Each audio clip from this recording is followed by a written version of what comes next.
If you were able to walk into a room, confident that you would be well received, seen, heard, and appreciated by others, and all it took was a few changes in how you navigate your everyday relationships, would you be willing to make those changes? It is possible to be both fully authentic and to experience the best relationships of your life. Now, here is the host of Navigating Complicated Relationships with behavior expert Michaela Gaffen Stone. Hello, everyone, and welcome to this episode of Navigating Complicated Relationships here on the Inspired Choices Network. I'm your host, Michaela Gaffen Stone, board-certified behavior analyst, human design specialist, and a bunch of other things besides. I have a very special guest for you today, an author. His name is Adam Gaffen, and he is multiply published, and he's got different genres and all kinds of amazing things. Today, he's going to be talking about science fiction, which is, I think, the number one theme, but we'll find out. And I have some questions for you to consider. Do you think that science fiction's all doom and gloom? Is it all about how terrible the future's going to be? Perhaps you think that the future's going to be simple, according to science fiction, that it's going to be so much easier than life is today. Well, maybe not. Adam Gaffen is an accomplished near-future science fiction writer, and he's here to bring you a different perspective. He's going to show how life on Earth and elsewhere might look sooner rather than later, and it's not going to be simple. That's a big hint for you. His works are LGBTQIA plus inclusive and address topics such as polyamory, AI, and gender identity. All of this with a very natural flow. In this show, we're going to discover how he navigates complicated relationships within those stories. And if you're here for a really good story, this is the episode for you. So hang on and find out what's next in science fiction with Mr. Adam Gaffen. Come. Thank you. It's a pleasure to be here. A wonderful introduction. Why, thank you. I've been practicing. So, Adam, you have so many books to talk about that I thought we could start with the origin, the beginning, the very first series. So you have some characters in there that are key throughout this Cassidyverse that you've built, but I'd like you to introduce the story how you would like to, so that you don't give away too much, because, spoilers. Right. Spoilers. Got to watch out for spoilers. So the origin story, the first book, is called The Cassidy Chronicles, and it starts pretty simply, actually. It starts at a wedding. It gets a lot more complicated from there because the minister tries to kill Ayanna, one of the brides, at the wedding, and she and Kendra and their groom Derek have to take off running and figure out who wants Ayanna dead, because she's a physicist. She works R&D, working on high energy optics, and so why would anybody want her dead? Doesn't make any sense. The only thing that keeps them alive are some dirty tricks that Kendra knows, but she really shouldn't know them because she is a semi-retired actress. And along the way, they find, all right, again, spoilers, they find all sorts of new trouble and new allies and new friends, and on their way to figuring out, again, who's behind it, why they want her dead, how they're going to stop it, and oh, by the way, Kendra, you have some splaining to do because you've been keeping secrets. So I'm hearing some pretty complicated themes right from the very beginning. Opening scene, there is a wedding, 2 brides, 1 groom, and a minister who tries to kill them. So I'm going to say that book starts off with a pretty complicated relationship, or at least it appears to be. But you didn't introduce that part as being complicated. You said it got complicated afterwards. I think that might be a bit of a key to how your books address relationships generally, but I think we'll get into that a little bit more as we go along. So how about exploring Kendra and Ayana a bit more? Because those are your two, I would go as far as to say favorite characters. Would that be fair? They're certainly up there. They're certainly the movers and shakers behind everything. They both have dreams. They both have things that they want to accomplish and things they want to do. Kendra has the bigger dream. So they grew up in the 2080s, and Kendra's parents are considerably older. She was a foster child who was later adopted and came into her adoptive parents' lives more or less unexpectedly, when they thought they were done with kids. And as a result, they let her grow up watching our pop culture. She grew up watching Star Trek and Star Wars and the DCU and the MCU and Buffy and Battlestar and all sorts of shows and movies from about the past 40 years. And she decided in her little 5, 6, 7-year-old mind that of all the things that she ever saw, Star Trek resonated the most with her. The very optimistic view that Star Trek takes of the future, that things can get bad for a while, but you don't stop trying to make it better. She liked that, and so her dream was taken from Star Trek, in that she wants to have that kind of worldview in her reality. So her dream is to lead humanity out to the stars and get people off of this planet and out of the solar system. So their relationship has been very supportive. They grew up next to each other. They have been best friends since they knew what a friend was. And they had a teenage relationship, and they split up for a while after Ayana went to college and Kendra went off and did her own thing, and then got back together a couple years before the beginning of the Cassidy Chronicles. Okay. So how many books are in the Cassidy Chronicles again? Altogether so far? There are currently, good question. 9. 9 books so far. Yeah. Okay. And do they have to be read in order? Is that important? No, there are different entry points, depending on what people like to read. If you want to read an origin story, then you start with the Cassidy Chronicles. If you like the idea of a Star Wars type story with the big picture and all the space battles and all the politics, there's a 4-book series called The Artemis War, and you start with The Road to the Stars. If you really want to get into the exploration and the Star Trek themes, you'd start with The Ghosts of Tantor. And then if you just want to have kind of a sample of everything, there are 2 collections of short stories that you can read. And interestingly enough, there's also a book which is written from Kendra's point of view, and it's her memories of her childhood. So it's kind of a fictional memoir. So you have got entry points for everybody, and I have to ask publicly on record: Star Wars or Star Trek? Which one's your favorite? Star Trek. That was pretty fast. Yeah. Okay, which one? Deep Space Nine. Okay. Yeah. Well, that's something everybody's going to want to know, because you've got Star Trek and Star Wars kind of things going on. And I love how your stories link to now with the pop culture, so that people can really feel like they're accessing the future because it's so recognizable, which is really fabulous.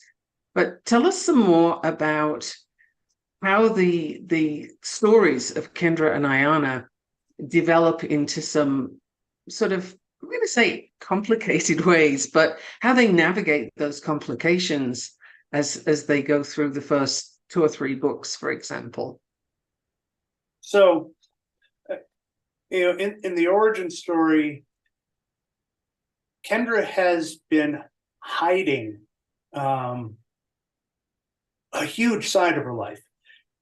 After she went out to the West Coast, after she went out to the California Confederacy, she founded a Sensi production studio and got in over her head, took out some bad loans. A company came in and swooped in and rescued her, gave her a loan to cover everything. And then a few months later, the shoe dropped, which was, oh, by the way, now you have to come work for us, and we want you to be this high-paid courier, and not just a courier like FedEx or DHL, that deliver a package somewhere. It's the packages and the information that Kendra carries has to get through. Absolutely, there's no question. So she gets trained in all sorts of techniques, evasion, self-defense, and it turns out she actually, not only does she like it, but she's actually really good at it. So good that the company then, this company operates in the gray area of the law, and one of the services they provide is assassins for hire. And Kendra, that would be great. Assassin, yeah, very gray. And Kendra becomes an assassin as well as a courier. So again, her skill set is, I mean, if you think of a female James Bond, you're not going to be terribly far off. So it's about time we had one of those. Yep. So, but she's put all this behind her. When Kendra and Ayanna are there at the beginning of the book, she's not just, mostly retired from acting, but she's also winding down her involvement with this company. And because she's like, okay, I'm done. That's a part of my old life, and I'm leaving it behind. The minister trying to kill Ayanna forces her to use these skills, which she, given her cover story, shouldn't have.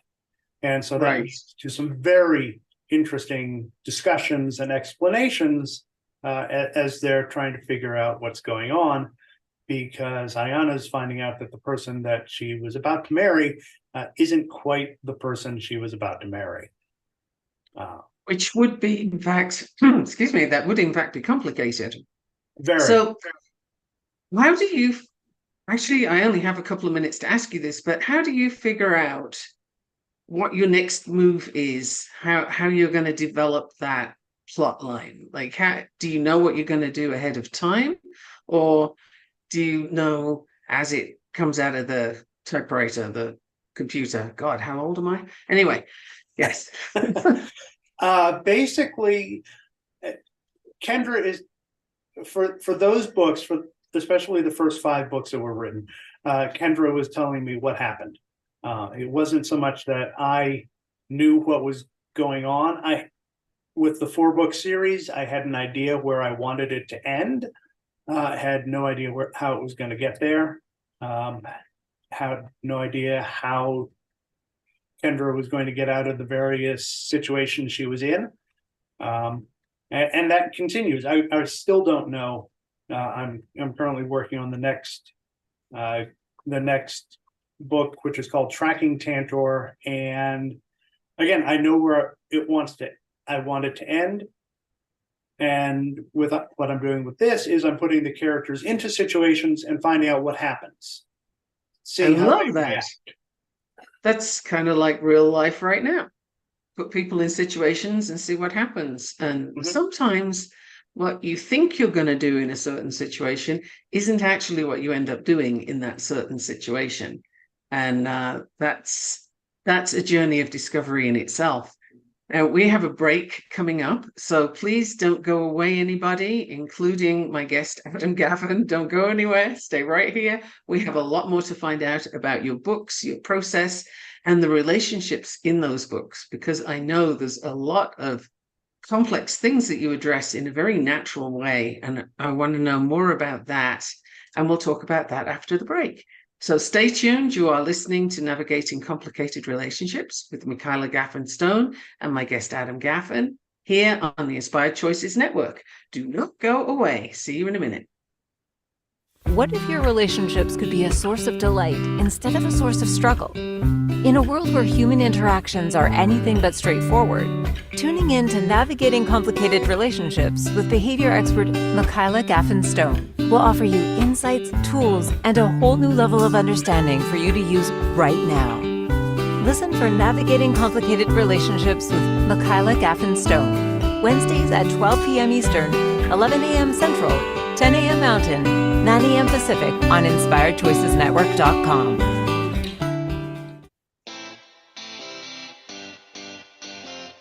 Are you a subject matter expert? Are you here to share your expertise with an audience waiting to hear from you in only the way you can deliver? Are you ready to have your voice amplified across the airwaves? Inspired Choices Network has a global radio platform streaming to millions of people across the world. Professionally produced and supported by an accomplished team every step of the way, you can broadcast from anywhere in the world, knowing your voice matters, and we ensure it is delivered with ease and efficiency. Eager to hear your message, the world awaits. Contact us today to become an Inspired Choices Network radio host. Email becomeahost@inspiredchoicesnetwork.com. This is Navigating Complicated Relationships with Michaela Gaffen Stone. To participate in the program, join the live studio audience in our chat room at InspiredChoicesNetwork.com. You can also send an email to mickey@gaffenstone.com. Now back to the program. Welcome back, everyone. I'm so glad you're still here listening to Navigating Complicated Relationships with me, your host, Michaela Gaffen Stone. And today I have a wonderful guest, Adam Gaffen, who has written books based in science fiction. He's also got some fantasy work out, but we'll get to that later. And he's got a lot of very complicated relationships that seem to ebb and flow very naturally. Before we jump back into the discussion, though, I would like Adam to tell you about where you can find his books and some special deals he's got going on, because these are something you don't want to miss. And now is the perfect time to get them. Adam?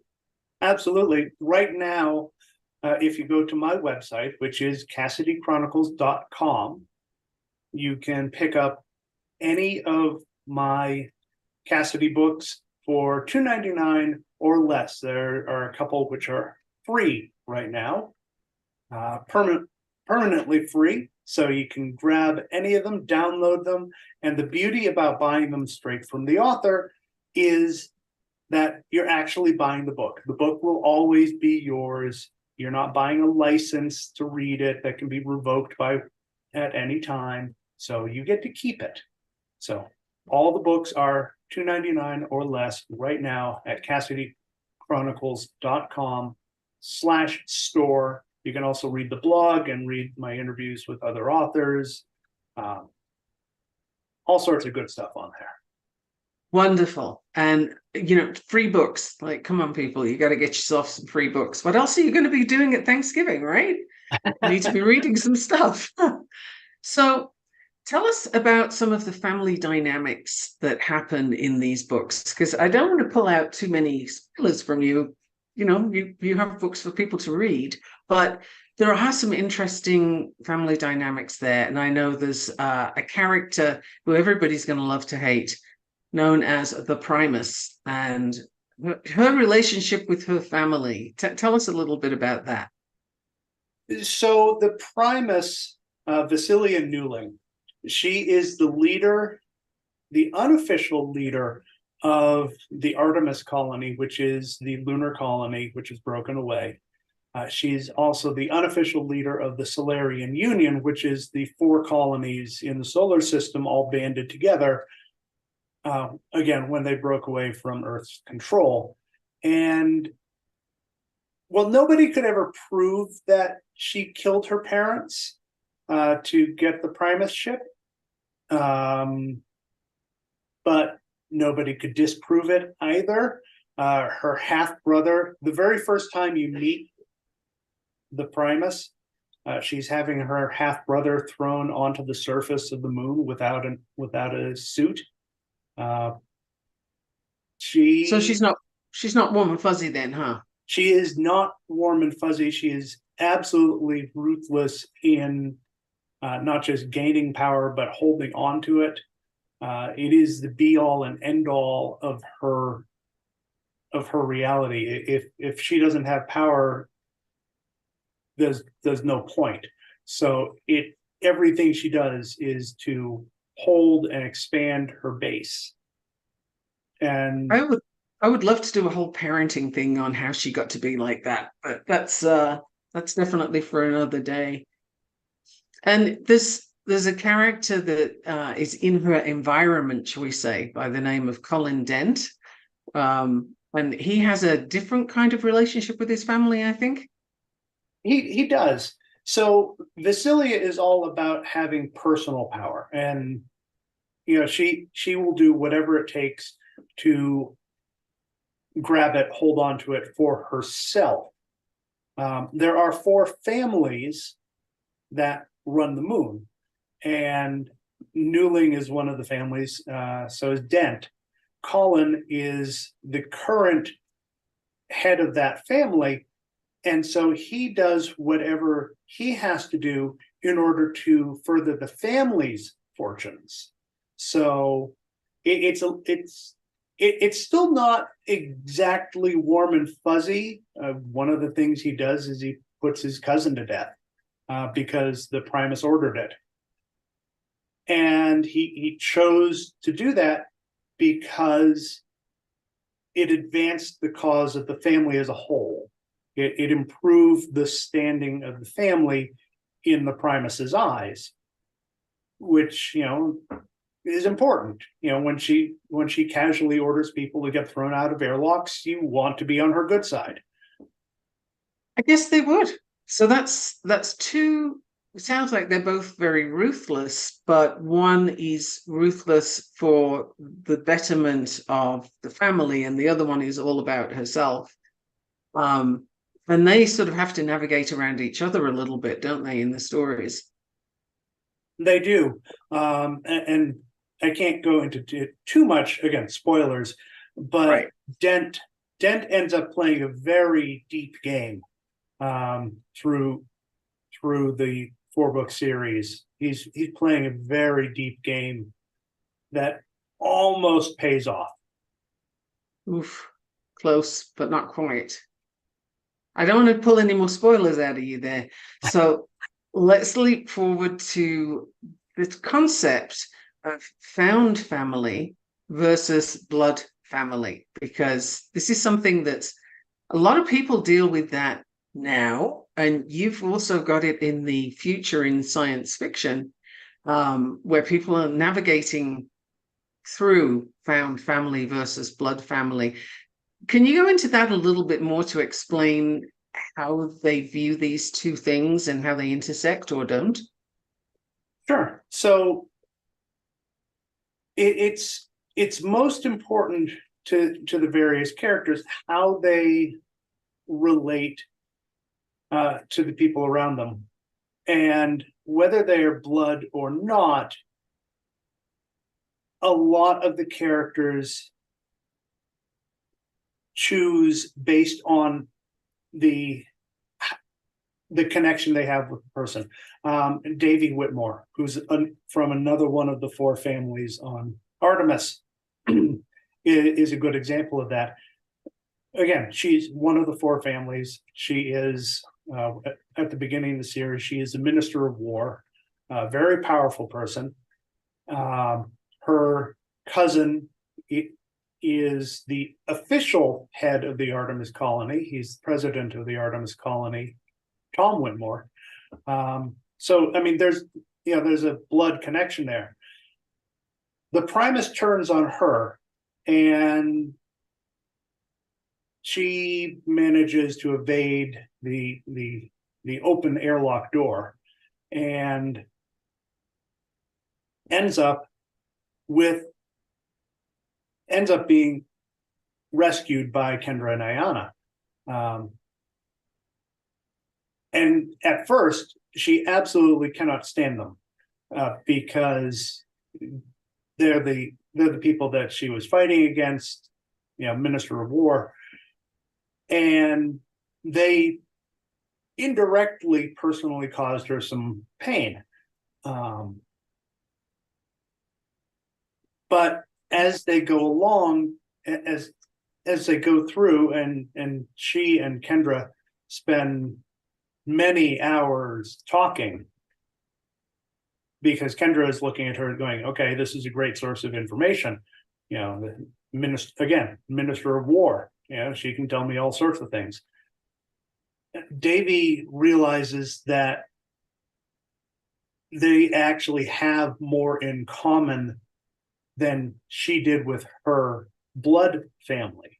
So she eventually becomes part of Kendra's Ohana, her found family, her extended family. Her Kendra and Ayana's daughters look at Davy later on. They come running up to her and go, "Auntie Davy," and slam into her. So it she has chosen the found family over the blood family because Right. she has that closer connection to those people rather than the ones with whom she shares genetics. And that happens, right? I've heard from a few people where they're in that situation now. It particularly happens for Gen Xers, funnily enough. There's a lot of sort of difficulties within their own blood family, but they have a found family that works better. And at this time of year, Thanksgiving, people are sort of considering who to spend their time with, found family or blood family, and how's that going to work out? So I wonder, you have a character in there that does a little balancing between the two, I think, Nicole. Right, Nicole Crozier. Yeah.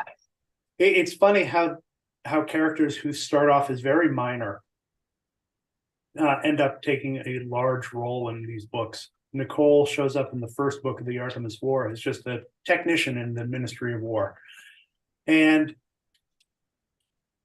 along the way, she has family, obviously, on Luna, in the colony.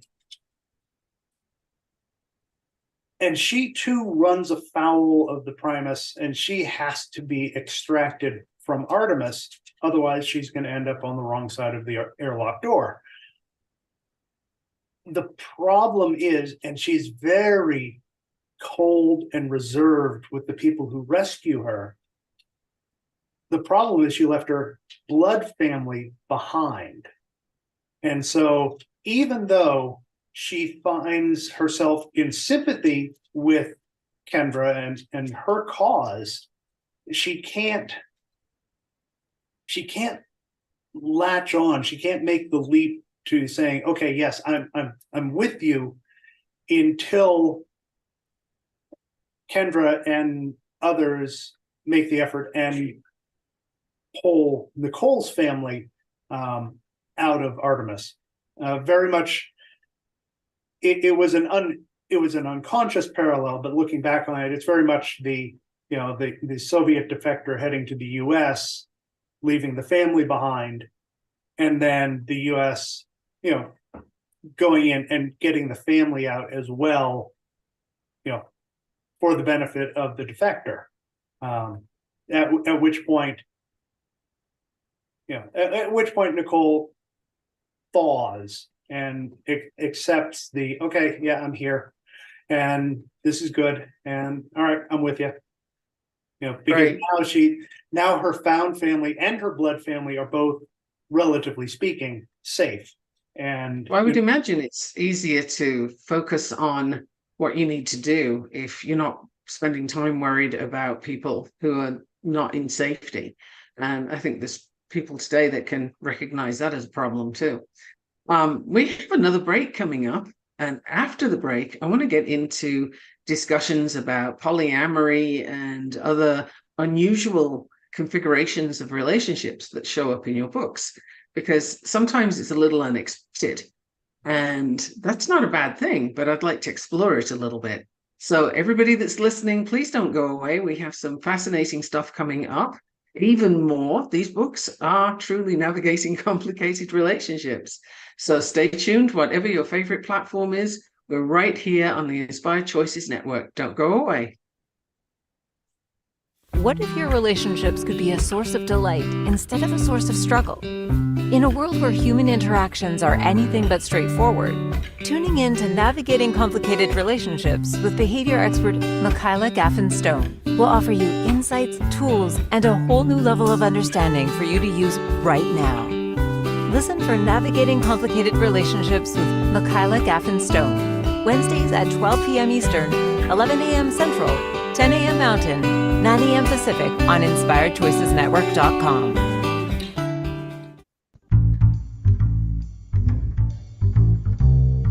How wonderful would it be to carry your favorite Inspired Choices Network host with you throughout your day? Well, now you can. Inspired Choices Network now has its very own mobile app. Our free app offers live streaming shows, along with thousands of podcasts and TV episodes. Our shows cover a wide variety of topics. Whether you're waking up with us, carrying us through the day, and taking us to bed with you, we're always here for you to enjoy. We're easy to find. Just search for Inspired Choices Network in the Apple App Store or Google Play Store. This is Navigating Complicated Relationships with Michaela Gaffen Stone. To participate in the program, join the live studio audience in our chat room at InspiredChoicesNetwork.com. You can also send an email to mickey@gaffenstone.com. Now back to the program. Welcome back, everyone. You are listening to Navigating Complicated Relationships with me, Michaela Gaffen Stone, your host. And I have a special guest this week, Adam Gaffen, author extraordinaire. He writes science fiction, fantasy, and who knows what else is coming up next. Now, the topic that we wanted to get into after the break, or at least I want to get into, is subjects such as unusual relationships or non-traditional forms of relationships, I think is perhaps more encompassing. And that includes polyamory, but there's more. There's a lot of variety in there. And I would love to know, how and why did that make its way into your books? Like, where did all of that come from? So I would have to credit Robert Heinlein with that, especially his Lazarus Long novels and The Moon is a Harsh Mistress, where the idea of marriage is expanded and broadened. The definition that Heinlein uses is it fulfills the adult's needs and takes care of the children. Everything else is just details. So whether there are, The Moon is a Harsh Mistress, they have line marriages where people marry into the family, and there are multiple generations, that have married in, and you have the senior husband and the senior wife all the way down to the most junior. And what happens within those members is up to the members. So Interesting. Okay. And so that was your inspiration, but I mean, I have a little inside information here that you navigate these relationships so smoothly and so naturally in the books. But, it's fascinating to see, because you present them as something that's very normal, and you could even say traditional, when right now, the society we're in right now would dispute that, or at least a lot of society would dispute that. So how has that affected the reception of your books, just by the public? Who really goes for them? Have you had anybody that's given you a hard time for them? there are people who look at it and say, No, not for me. I had one person who had listened to the audiobook of Cassidy Chronicles and said, I enjoyed the narration, but LGBTQ relationships aren't for me, so I didn't enjoy it. All right, fine. That you can make that choice. I've also had very positive feedback from people saying, again, what you just said, they're presented very naturally. It's part of society as I imagine it. And, what people do in the confines of their own home are what people do in the confines of their own home. It's not somebody else's business. If they're happy, then it's good. And if they're not happy, then it's not good. And it doesn't matter how many people or what genders are involved in the relationship. It comes down to whether it's happy or not. And that's okay. That's the bottom line. Like, I couldn't possibly argue with that. So you've had more positive responses than not. And I know you've done some workshops at schools helping kids with their writing, for example. Have any of those kids read any of your books, or are they aware of the different things that you bring into your books, or do they just see you as an author? Like, how does that go?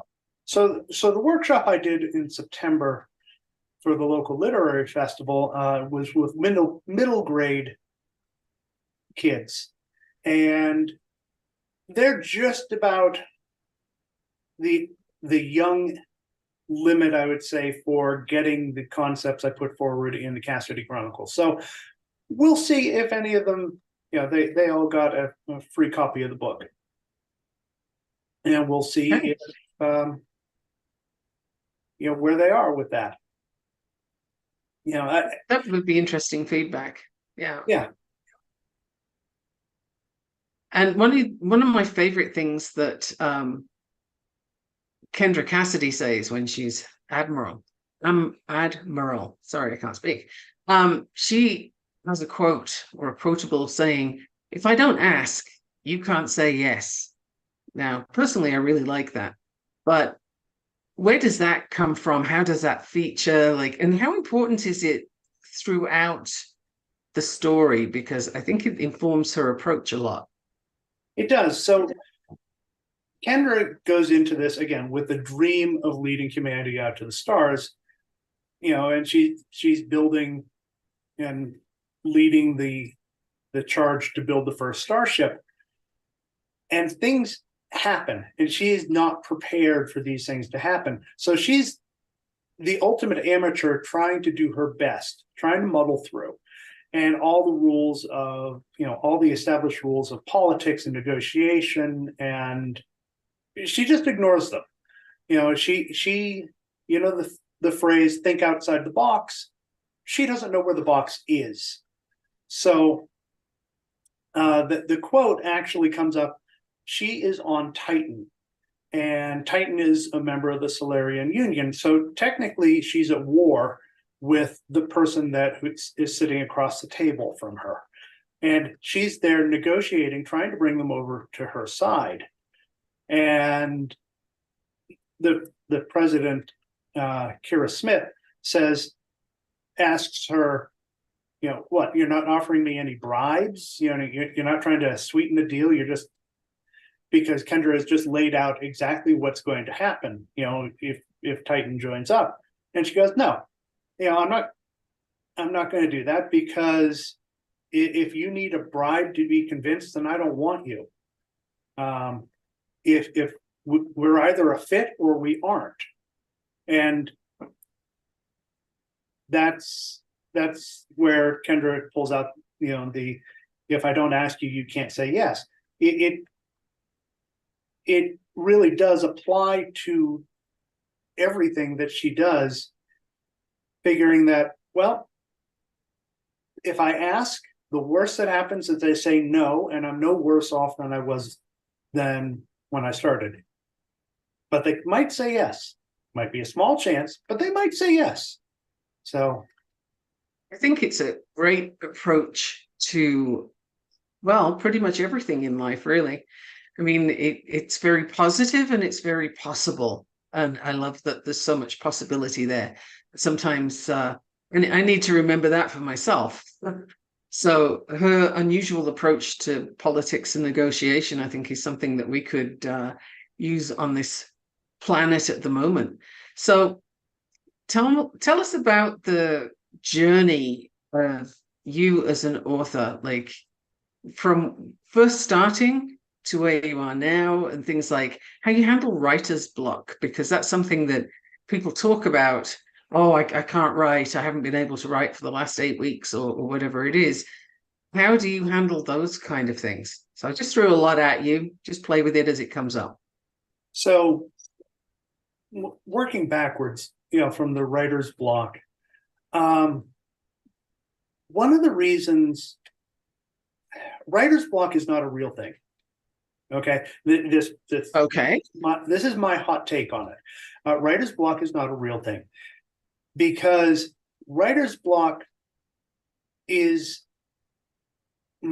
conditioned upon the idea that writers have to produce some number of words every single day, or they're not a writer. And who's putting that pressure on them? Well, it is the standard. It is society saying, well, no, if you're not writing all the time, then obviously you have writer's block. And no, there are times where the story's not there. The stories tell themselves. Okay, if you have a story to tell, then the story is going to tell itself. The characters are going to be in there and going, hello, this is what's going on in my life. I need you to tell it. And they're not going to let you have peace until you tell it. There are some times when the characters are not saying that. And that's okay. That is perfectly okay. If I'm not writing, I can do editing. I can do, I can play with cover design. I mean, this, the background you see, that's a concept I have for the next for the next novel. And there are so many other things to do with writing that aren't writing itself. So no, you might not be adding words to a story, but that doesn't mean, that's not writer's block. That's simply you're doing other things that are part of the big picture of writing. As for the journey of a writer, one of the best things I've done, and I'm so looking forward to going back there, is Superstars writing seminars. It's just a fabulous opportunity for authors to connect and network and learn from each other, because there's so much to being an indie author. You're doing it all. You have to know not so much how to do it all, but you have to know where your strengths are and where to find the people to supplement the things that you're not strong at. And now I would like to great for that. I would like to really go into that in a couple of minutes after we've had a break, because there's a lot of richness in what you're saying for people to use, even if they're not writers, but in work life, particularly for entrepreneurs, people who are starting their own business or want to branch out on their own, or even have a side business or something. You've got a lot of information right there, and I want to revisit that after the break. I also just want to reflect on writer's block, the way you described the fact that it isn't a thing. It sounds to me just like imposter syndrome. That too is not a thing. It's been generated by society, but it's not a real thing. It's a conditioned response to being told that you have to do better, you have to do more, you have to struggle, and you should be this way, should be that way. So it's being should on an awful lot. And writer's block sounds a lot like imposter syndrome. So we have a break coming up yet again. And I would like everybody to stay put because we are coming to some good stuff. And Adam's going to remind you after the break of where you can find free books, really inexpensive, accessible books, and they're all brilliant books. So don't go away. Stay right here on Inspired Choices Network. You are listening to Navigating Complicated Relationships. And I'm your host, Michaela Gaffen Stone. See you in a minute. What if your relationships could be a source of delight instead of a source of struggle? In a world where human interactions are anything but straightforward, tuning in to Navigating Complicated Relationships with behavior expert Michaela Gaffen Stone will offer you insights, tools, and a whole new level of understanding for you to use right now. Listen for Navigating Complicated Relationships with Michaela Gaffen Stone, Wednesdays at 12 p.m. Eastern, 11 a.m. Central, 10 a.m. Mountain, 9 a.m. Pacific on InspiredChoicesNetwork.com. This is Navigating Complicated Relationships with Michaela Gaffen Stone. To participate in the program, join the live studio audience in our chat room at InspiredChoicesNetwork.com. You can also send an email to mickey@gaffenstone.com. Now back to the program. Welcome back, everyone. I'm so glad you're still here. I'm Michaela Gaffen Stone, your host, and I have a very special guest this week, Adam Gaffen. Before we talk to Adam again, which is just in a moment, I want to let you know about next week's show. I have another guest. That's 3 in a row. Don't get used to it. I'm not going to keep doing this. My next guest is Christina Kader, and she is going to deliver the secret to beating burnout as a busy parent. And I have to say that slowly and carefully because I could mess that up. So she's very interesting. Tune in for that next week. And Adam is going to tell you again now about his books and where you can find them. And there's a monthly newsletter that I think you might want to sign up for. Adam? Yep. So you can go to CassidyChronicles.com/store and you can get all of the Cassidy books for $2.99 or less. That's a sale that I'm running right now. You can get them there. You can sign up for the newsletter. It is sent out every 4 weeks. It is sent out actually by Kendra. So she will add some little snippets and her own particular brand of snark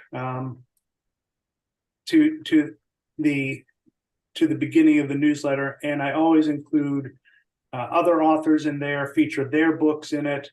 And there are always links in there so you can get free books, fantasy, sci-fi, romance. I'm not picky in what I present as opportunities for my readers to expand and stuff their Kindles.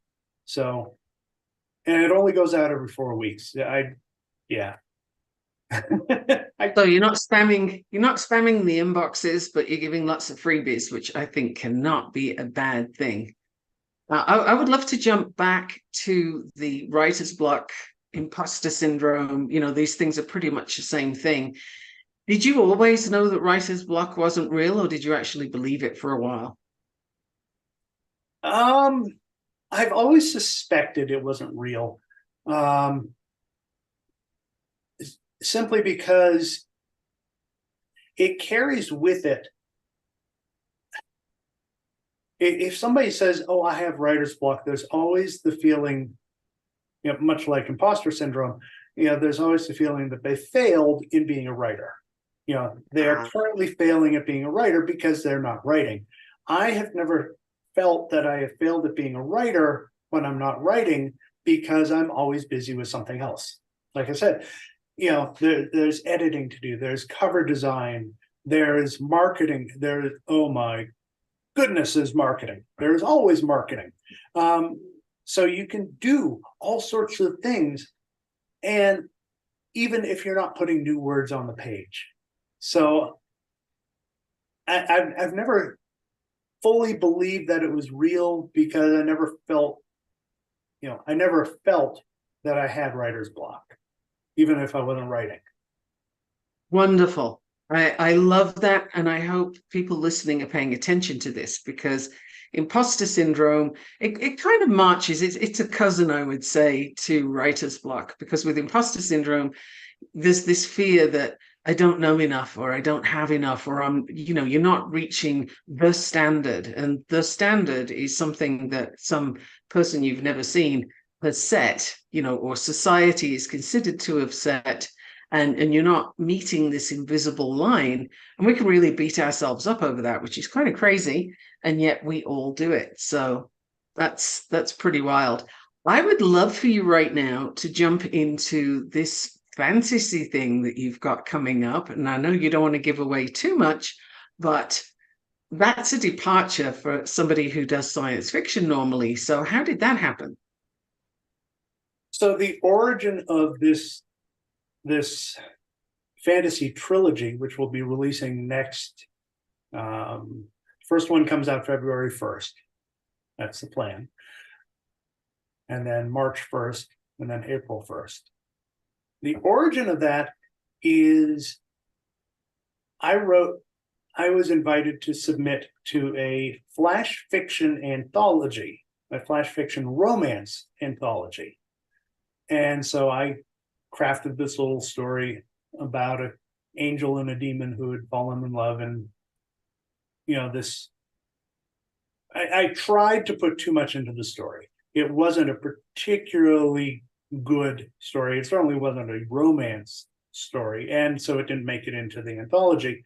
But I realized that there was a lot more to the characters and their story than I could put into 1,500 words. So let's see. Best estimate right now is about 230,000 words later in the 3 books. So we could say it developed. It definitely developed. It developed. Yes. And so where will people be able to get those books when they come out? So those books, initially, I'm going to launch them they're going to be Amazon exclusive. They're going to be on Kindle Unlimited, so that if you have that, you can download it and read it, include it in your membership. And again, the first book should be out on February 1st. If people want to go look for it on Amazon for pre-order, it is called God's Fall, the Book of One. That is the first one. Nice. I think we've given people lots to play with today and some books to go find. And I would love to go another time. I'd love to talk to you on here about the work that an indie author puts into that book, because it's not just writing the book. You do all of it. You set the book, you do the cover, you do the marketing, you do everything as an indie author. And that is a daunting task for someone that hasn't yet started on that journey. But we may just have some listeners that are interested. So if you were listening to this or watching this, first of all, thank you for being here. I appreciate you. And secondly, email me, mickey@gaffenstone.com, or email Adam at adamgaffenauthor@gmail.com. And let us know what you'd like to know about the journey of an indie author. And if you have guests that you would like me to invite, let me know who they are and what they'd be talking about, because it needs to fit into navigating complicated relationships. So I have really enjoyed interviewing you on this podcast episode, Adam. It's the first time we've ever done anything like this, and I think it's very cool. So again, you can go to Adam's website, get some free books, get some inexpensive books, get some really fascinating books. And meanwhile, join me next week when I talk to Christina Kader about the secret to beating burnout as a busy parent. And she would know what she's talking about. So tune in next week, Navigating Complicated Relationships, here on the Inspired Choices Network. And I'm your host, Michaela Gaffen Stone. Don't forget, let me know if you have some feedback for this episode. Let Adam know. See you next time. Thank you for listening to the Navigating Complicated Relationships Show. Michaela returns Wednesdays at 12 p.m. Eastern, 11 a.m. Central, 10 a.m. Mountain, 9 a.m. Pacific on InspiredChoicesNetwork.com. Until then, remember every relationship is a journey, and with the right tools, you can create stronger, more fulfilling connections.